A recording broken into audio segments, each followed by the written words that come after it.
I'm Christopher Zweig, and today on CJ at the Movies, it's my annual Midway Point, which commemorates the year's best and worst movies of 2021 so far. Let's start with the year's best so far.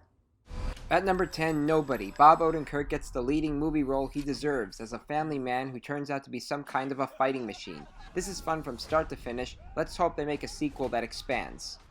Number 9, Coming to America, the sequel to one of Eddie Murphy's most iconic comedies, which survives the 2020s in its own unique and flexible style.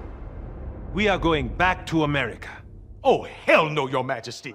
Number 8, Together Together. It's a pregnancy comedy that doesn't feature romance, but actually a wise platonic relationship between Ed Helms as a would-be father and Patty Harrison as a surrogate. Their performances are great, and the movie delivers on their chemistry.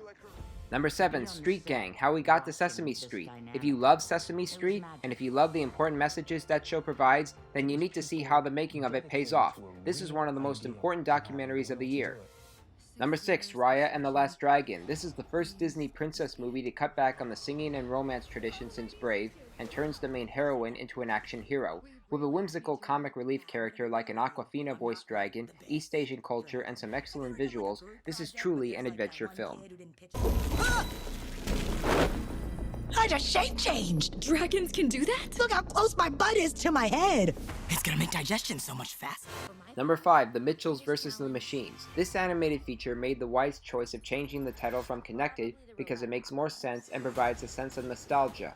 Produced by the brilliant Phil Lord and Christopher Miller, it's quite essential for kids and adults who are either familiar or unfamiliar with social media and technology.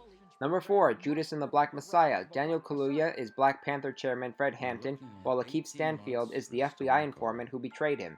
This is a dangerous and profoundly ambitious project about what went down in the 60s and how young Hampton was when he was murdered. See it for yourselves. Number 3, Luca, another animated movie on this list. Disney and Pixar's latest delight is influenced by independent filmmakers and Italian nostalgia, spiked with elements from The Little Mermaid and Call Me By Your Name, and subtracting the romance for a coming-of-age story for both kids and adults. Number 2, A Quiet Place Part 2, the sequel to one of the best horror movies of 2018, directed by John Krasinski, which continues to allow the main survivors shushing their way into battling the aliens who have sensitive hearing. This is equally as emotional, thrilling, and provocative as the original.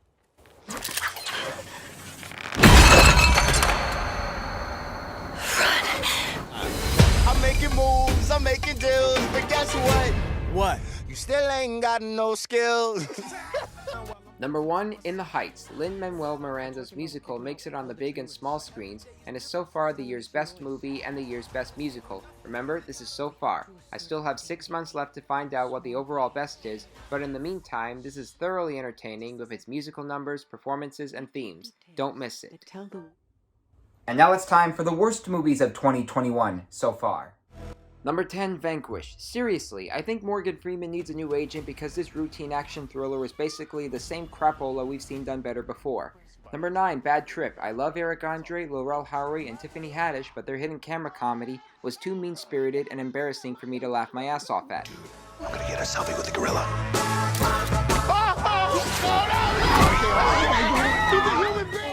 Number 8, Cosmic Sin. Frank Grillo and Bruce Willis also need to fire their agents because this sci-fi bomb has no point, no payoff, and no inspiration whatsoever. Number 7, Blithe Spirit. The next film version of the play is a dreadful example of bad filmmaking. Dan Stevens, Leslie Mann, Isla Fisher, and Judi Dench, what are all these fine talents doing in this ghoulish disaster? Number 6, F9, the latest Fast and Furious sequel that's already making big bucks with all these big stars and big cars, but the people who wanted to keep going after Furious 7 should have been behind bars. Number 5, Thunder Force. Melissa McCarthy and Octavia Spencer totally misused the superhero comedy genre with idiotic and gross-out material, and relies on almost every cliche in the superhero movie book to save the show. And stop! You're cooking them from the inside out! Number 4, Chaos Walking. Tom Holland is among the men who can literally read each other's thoughts, while Daisy Ridley is among the very few women on this planet who can't. This has the same analogy of talking on the phone when people are bugging you at the same time. Number 3, Music, directed by Sia, which has already brought up controversy because of Maddie Ziegler being cast as an autistic girl who doesn't even have the disability in real life. Add some lame performances from Kate Hudson and Leslie Odom Jr. and some very bad music videos, you have yourself a loser. Number 2, and boy is it a number 2, Hitman's Wife's Bodyguard, a mean-spirited and noisy sequel with Ryan Reynolds, Samuel L. Jackson, and Salma Hayek back in the roles they created in 2017. Everything about it is impossible to like, and I actually hope F9 destroys it at the box office. We're trying to have a baby! May God have mercy on our soul. And so far, the worst movie of 2021 is The Woman in the Window, based on a popular book and starring Amy Adams in a Rear Window ripoff. She's a pill popper and knows her neighbor has been murdered, but as always, people tell her she's crazy. When it becomes serious, it ends up being tedious, and when it becomes tedious, it uses dumb dialogue. What a depressing Hitchcock ripoff. I'm Jane Russell. Well, those are the best and worst movies I saw this year so far. Remember, this is not my final list. You'll see the real top 10 best and worst lists in December. Until then, I'm Christopher Zweig. Stay safe, and I'll see you at the movies.